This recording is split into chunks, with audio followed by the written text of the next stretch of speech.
नमस्कार साथियों, जी सेंट्रिक के इस प्लेटफॉर्म पे आप सभी का स्वागत है। और आरआरबी जेईई 2024 के जितने भी स्टूडेंट्स तैयारी कर रहे हो और ये इस वीडियो को सुन रहे हैं, वो इस वीडियो को अंत तक जरूर सुनिएगा, क्योंकि आज मैं इस वीडियो में दो ऐसी बातें बताने वाला हूं जो आपके सिलेक्शन या फिर रिजेक्शन का कारण बन सकता है। क्या है सर वो दो बातें? और उन्हीं दो बातों को लेके हम जी सेंट्रिक के प्लेटफॉर्म पे जो कोर्स डिजाइन करे हुए हैं, जिसमें सीबीटी 1 में मैथ्स और रीजनिंग पढ़ाया जा रहा है और सीबीटी 2 में इलेक्ट्रिकल के लिए पूरा टेक्निकल कवर किया जा रहा है, उन दो बातों को बहुत फोकस के साथ में ध्यान में रखते हुए वो कोर्स डिजाइन हो रहा है। क्योंकि पहली बात तो ये है कि जो लोग भी तैयारी कर रहे हैं वो आप अपने जहन में बिठा लीजिए कि आपका कंपटीशन बहुत तगड़ा होने वाला है इस बार। उसके पीछे का कारण यह है क्योंकि पिछले 5 सालों में कोई भी बल्क वैकेंसी नहीं आई है। 2019 में आरआरबी जेईई का एग्जाम हुआ था जहां पे एक बल्क वैकेंसी आई थी, उसके बाद बहुत छुटपुट वैकेंसीज आई है, बट पिछले 5 साल में कोई बल्क वैकेंसी नहीं आई है।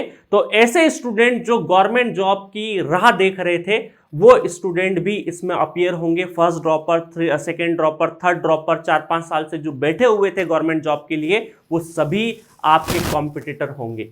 तो आपको ये बात हमेशा ध्यान में रखनी कि कंपटीशन बहुत तगड़ा होने वाला है। इसीलिए एग्जाम का अगर लेवल यहां पे है तो आपकी तैयारी थोड़ी सी उससे ऊपर होनी चाहिए, तभी आप वहां पर बहुत अच्छा परफॉर्म कर पाएंगे। इसीलिए जी सेंट्रिक पर जितने भी अभी आप देख रहे होंगे टेक्निकल के जो क्वेश्चन, हमने 200 क्वेश्चन 2 यूनिट में जो कवर किए हैं, उसमें इस चीज का खासा ध्यान रखा है हम लोगों ने। और मैं बीच बीच में, क्योंकि खासकर जो इलेक्ट्रिकल का बैच है वो मैं ही पढ़ा रहा हूं, तो उसमें सारा चीज बता रहा हूं कि कहां पे क्या गलती होने के चांसेस है, वहां पे आपको अवेयर रहना है। दूसरा चीज ये अवेयर रहना है, इसी से एक सेकंड पॉइंट निकल के आता है कि आपको एग्जाम में कॉमन सेंस बोल लीजिए, चाहे प्रेजेंस ऑफ माइंड बोल लीजिए, या फिर ये बोल सकते हैं कि एग्जाम अवेयरनेस होनी चाहिए। ये बहुत इंपॉर्टेंट है। इससे पहले आपने प्रेजेंस ऑफ माइंड वाला चीज क्रिकेट जगत में महेंद्र सिंह धोनी के लिए सुना था कि यार इस बंदे को गेम सेंस बहुत अच्छा है, इसका प्रेजेंस ऑफ माइंड बहुत अच्छा है, बहुत अच्छे से रीड करता है गेम को। सिमिलरली आपको जेईई लेवल जो एग्जाम्स होते हैं, जेईई लेवल के जो एग्जाम्स होते हैं, उसमें आपको बहुत कम टाइम मिलता है अपनी गलतियों को सुधारने का। अगर एक बार आपने 5-7 क्वेश्चन गलत करना चालू कर दिए तो फिर गलती रिकवरी का कोई वहां पे नहीं है। तो आपको हाईली कॉम्पिटिटिव एग्जाम्स होता है, जेईई लेवल का सोचने का बिल्कुल टाइम नहीं होता है। इसीलिए आपको प्रेजेंस ऑफ माइंड बहुत अच्छा रखना है। सर ये प्रेजेंस ऑफ माइंड का मतलब क्या होता है एग्जामिनेशन हॉल में, वो बताता हूं मैं आपको। देखिए कई बार क्या होगा, आपको क्वेश्चन ऐसा दिया जाएगा जिसके 4 ऑप्शन है, एक बच्चा उसको सॉल्यूशन करेगा, मेथड अप्लाई करेगा, सॉल्यूशन करके एक आंसर निकालेगा, उसको टिक करेगा, ये नॉर्मल मेथड है। दूसरी तरफ क्या होगा, एक ऐसा स्टूडेंट जिसको थ्योरेटिकल नॉलेज बहुत बढ़िया है और उसको ये पता है कि यार ये क्वेश्चन सॉल्व होके जिस बंदे ने सॉल्व करके लाया वैसा तो हो सकता है, बट क्या ये सॉल्व होके जो आंसर आएगा लॉजिकल तरीके से 4 ऑप्शन में से क्या 3 ऑप्शन एलिमिनेट कर सकता हूं और चौथे को मैं पिक कर सकता हूं क्या? अगर ये एबिलिटी डेवलप हो गई तो आप 10-15 क्वेश्चन पूरे पेपर में ऐसे कर जाएंगे। ऐसा चीज हर क्वेश्चन में पॉसिबल नहीं होगा कि हर क्वेश्चन में आप एलिमिनेशन वाली टेक्निक लगाएं, बट ये मान के चलिए कि पूरे पेपर में 10-15 क्वेश्चन ऐसे मिलेंगे आपको जो आपको वहां पर आपने अगर टाइम बचा लिया तो वो टाइम आप दूसरे क्वेश्चन में लगाएंगे और आपको एक जान के हैरानी होगी कि जो ये कट ऑफ है ना, सपोज करिए कट ऑफ का एक लिमिट है, कट ऑफ के इधर रिजेक्शन है और कट ऑफ के इधर सिलेक्शन है, तो ये रिजेक्शन और सिलेक्शन, ये जो दरवाजा है ना, दहलीज है, इसके बीच में मात्र 10-15 क्वेश्चन का ही फासला होता है। टू बी प्रिसाइज मात्र 5 से 10 क्वेश्चन ही आपको इस पार ले जाएंगे या इधर रख देंगे, यही होता है। और यही 10-15 क्वेश्चन आपने बहुत तरीके से सॉल्व कर लिए, आपने अपना नॉलेज जो लिया था, थ्योरी जो ली थी, अब ऐसा नहीं होगा अचानक वहां पे प्रेजेंस ऑफ माइंड आ जाएगा, उसके लिए आपके दिमाग को पहले से ट्रेंड करना पड़ेगा। तो जो जी सेंट्रिक पर आरआरबी जेईई का जो हम बैच चला रहे हैं उसमें इस बात का खासा ध्यान रख रहे हैं कि ऑप्शन देख के जो हमने थ्योरेटिकल वर्जन पढ़ा है उसको कैसे इंप्लीमेंट करें कि कम टाइम में हमारा आंसर आ जाए, बहुत कम टाइम में हमारा आंसर आ जाए। और ये रटने से नहीं होगा। कई सारे स्टूडेंट ये सोचते हैं जेईई तैयारी करते हैं कि कुछ क्वेश्चन हम रट जाएंगे, ऐसा होगा तो ऐसा कर देंगे, ऐसा होगा तो ऐसा कर देंगे। रटना नहीं है, जितना चीजें आप रट के जाएंगे, बिना लॉजिकल के रट के जाएंगे, उतना उस दिन बर्डन ज्यादा होगा, प्रेशर में ही मर जाएंगे आप।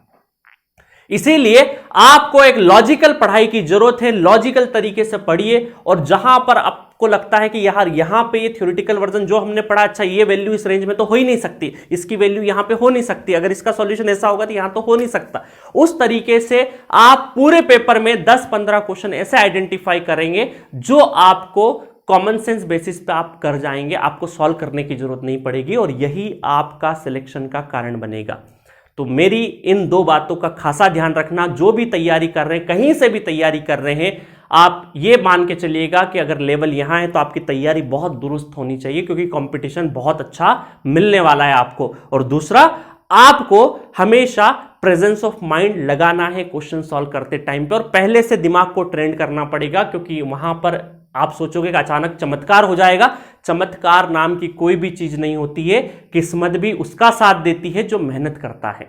ठीक है, तो आपको इन चीजों की प्रैक्टिस पहले से करनी पड़ेगी। तो जी सेंट्रिक आपको आरआरबी जेई का जो सिलेबस है उसमें जो तैयारी कर रहे हैं उसमें हेल्प कर रहा है, और खासकर सीबीटी 1 जिसमें मैथ्स और रीजनिंग बहुत अलग आला दर्जे का लेवल का पढ़ाया जा रहा है, आप जाके उसके डेमो वीडियोस देख सकते हैं। सीबीटी 2 में पर्सनली मैं बहुत बढ़िया तरीके से आपके कोर सब्जेक्ट डील कर रहा हूं।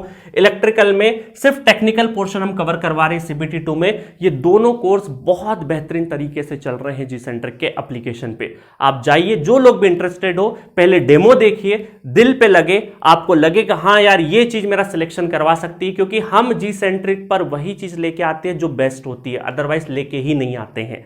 ये हमारा पिछले 5-7 सालों का एक हमेशा सफर रहा है कि हम जो भी लेके आएंगे परफेक्ट लेके आएंगे। स्टूडेंट का सिलेक्शन होगा कि नहीं होगा, उस 3 घंटे में स्टूडेंट अगर ये क्वेश्चन मिलेगा तो क्या सोच रहा होगा, ये ध्यान में रखते हुए आपको पढ़ाते हैं। तो बातें बहुत हो गई, जाइए पढ़िए और डेमो वीडियोस देखिए। डेमो देखने के बाद अच्छे से सोचिए समझिए, उसके बाद कोर्स को परचेस करिए। ठीक है, और दूसरा चीज है, कोई भी गाइडेंस रिलेटेड कोई भी चीज आपको लगे तो जी सेंट्रिक ऐप का जो चैट बॉक्स बनाया है वहां आप मैसेज ड्रॉप कर सकते हैं। हमें कोई भी परेशानी हो आपको तैयारी करने में आरआरबी जेई का, तो आप व्हाट्सएप कर सकते हैं, हमें कॉल कर सकते हैं। ठीक है, और इस तरीके से आप अपनी इस आरआरबी जेई की जर्नी को बहुत बेहतरीन तरीके से प्लान कर सकते हैं। तो मेरी और पूरे जी सेंट्रिक परिवार की तरफ से आप सभी कैंडिडेट को बहुत बहुत शुभकामनाएं। All the best. Okay, thank you so much.